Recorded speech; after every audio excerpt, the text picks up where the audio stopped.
Good morning on this December 7th, Pearl Harbor Day. It's a day to remember. I hope that our history teachers continue to teach, and especially, about the World War, and to remember, important days of the year, not only July 4th and, Christmas, of course, we need to know that. And but it's a day that changed an awful lot of history. Today did, in so many ways. And today we look at 8 through 10, and tomorrow morning, of course, is Sunday.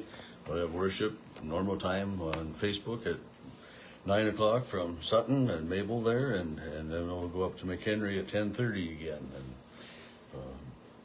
be back home again, so we get back things back more or less to normal again. As we look at these chapters today, chapter 8 we're into that second part of Daniel, where is the visions for the end times. And this is what we see in chapter 8. In the third year of the reign of King Belshazzar, a vision appeared to Daniel. And, reading through that vision, and I'm thinking, man, how am I going to remember all that? And what's all this stuff about, this ram with a goat, and the goat with a conspicuous horn between his eyes, and and all this stuff, and then you get to verse 15, and it says, when I, Daniel, had the vision, I tried to understand it, and then I had another vision, and this voice came and said, understand, the vision is for the end, the time of the end. It doesn't say the end of time, but it is for the time of the end. And when he spoke, it says, I fell to a deep sleep with my face to the ground. He touched me and made me stand up. And I thought, so he's still in this trance. He's still, not 100% maybe just awake, and whatever you want to say, but he's in this trance. He's having this vision. And it says, behold, I will make known what will be the latter end of the indignation, of this, where it refers again to the time of the end. And I think that's interesting that, we always say the end of time, but this says the time of the end, which, it isn't any different, but it's just a different way of saying it. But it talks about, it says the ram with the two horns are the kings of Media and Persia. And as we ended chapter 6, verse 28 says, so Daniel prospered during the reign of Darius and the reign of Cyrus, the Persians. So these are the two kings that are being talked about, the Medes and the Persians, Darius and Cyrus. So we had talked about that earlier. And so, this is they're timing it from here, from this time when these two kings, the kingdom of Nebuchadnezzar, or the empire of Nebuchadnezzar, had been smashed and was now being this, by Media and Persia, these two countries, and so this goat is the king of Greece, and the great horn is the first king, and as the horn that was broken, and before this rise, it says there will be 4 kingdoms, but they won't all have the same power. So it's really nice when they kind of explain it to that point. But what kingdoms are they talking about? And we whether are these kingdoms that happened shortly after that, or are they something that we're still looking forward to? And this is one of the things that continues to be wondered, for sure. And I don't know that if it ever is going to explain it well enough so that we completely understand. But one thing I do know is that the time of the end, as it says here, is going to come when none of us is expecting it, and it'll be what it'll be.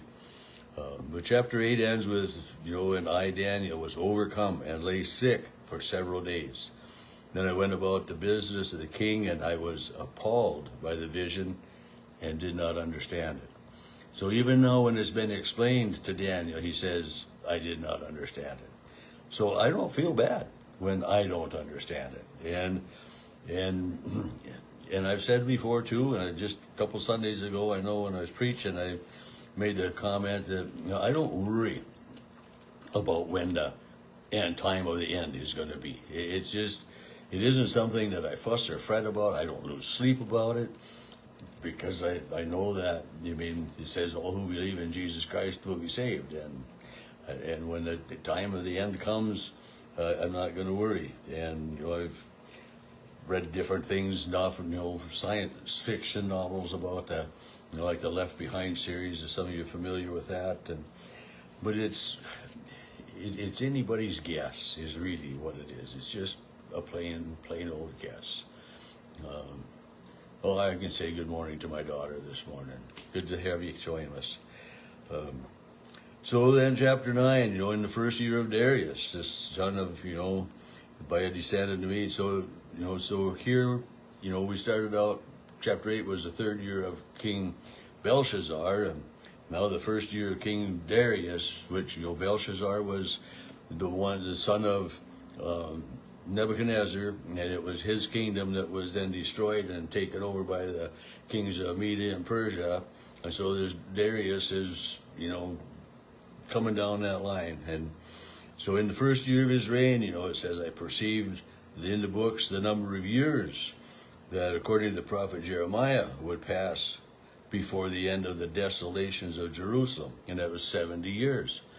And then, he prays to God, and and God hears his prayer, and then we come in. There's another spot in here where we were 70 years, and then it's 70 days, and then it's 7 years, and you try to keep track of all the different timings and everything that's going on. I get befuddled with it. And Cheryl would say, well, that's pretty normal, but she's right.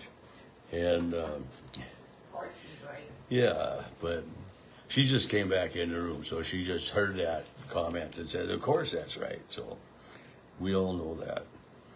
But when Daniel in chapter 9, has been praying, and describing, he said, verse 7, to you, O Lord, belongs righteousness, but to us open shame. As at this day to the men of Judah, we're all sinners. We've all committed sins against you. And to us, O Lord, belongs open shame. To the Lord belongs glory and righteousness, and to us belongs shame. I mean, this is right. I mean, because God is righteous. God is that one who is perfect and does the right thing all the time and is always faithful. But we, human beings, we just can't quite match up at all, not even close. And he says, verse 17, all Israel has transgressed your law and turned aside, refusing to obey. And so he's praying, he's pouring his heart out to God about the inability of humankind to follow God's rules. And verse 17, now therefore, O our God, listen to the prayer of your servant, and is pleased for mercy, and for your own sake, not for our sake, but for your own sake, make your face shine upon your sanctuary, which is desolate. So he's praying for Jerusalem, for the temple, for the people, for God to come back and bring the Israelite people back into his favor, and to, again, bless them with his love and his grace. And Daniel sees, and he understands that it's because of the sins of the people that all of this is going on. And then, while verse 21, while I was speaking in prayer, the man Gabriel, whom I had seen, came and said, he made me understand, saying, well, Daniel, I have now come to give you insight and understanding, about the times of the end.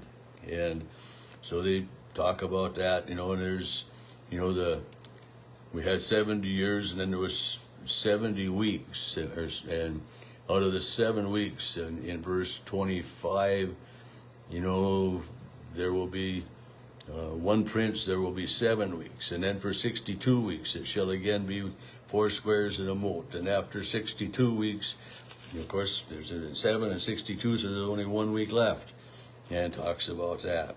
And but it still isn't the end. And chapter 10 is in the 3rd year of King Cyrus of Persia. So we had, Belshazzar was done, and Darius and Cyrus were here. So it was the first year of Darius in chapter 9, and now we're the third year of Cyrus. So it also would be most likely the third year of Darius. But time is going on, and now it's again Daniel is referred to as Belteshazzar, and the word was true in a great conflict, and he was mourning, and he and again was coming to God, and the angel again came to God, or came to Daniel, and his hand touched him, and he says, "Oh Daniel, man greatly loved." And we hear that phrase a couple times, and that's beautiful, beautiful language. "Oh man greatly loved." Understand the words, and stand upright, for now I have been sent to you. And then in verse 12, fear not. And it's just, I think, such a reminder to us that even though we know at some point in time, the times of the end, as they say in Daniel, will be upon us. But it's, be not afraid. Don't worry about it. And so it's, and we have more timings. There's King of Persia withstood me for 21 days, but Michael came and la-di-da, this and that. And what it all means is that at some point in time, God will break back into the world. Jesus Christ will come again in all of his glory. And there will be salvation for some and condemnation for others. And in the reading, of this, it can be a little bit unsettling. It's always good to remember that, God is faithful. And he looks and he says, like as he said to Daniel, I just told my book, I won't see it again, but, oh man, greatly loved. God loves humankind. And that's Jesus says, for God so loved the world, right? And that's the blessing we have.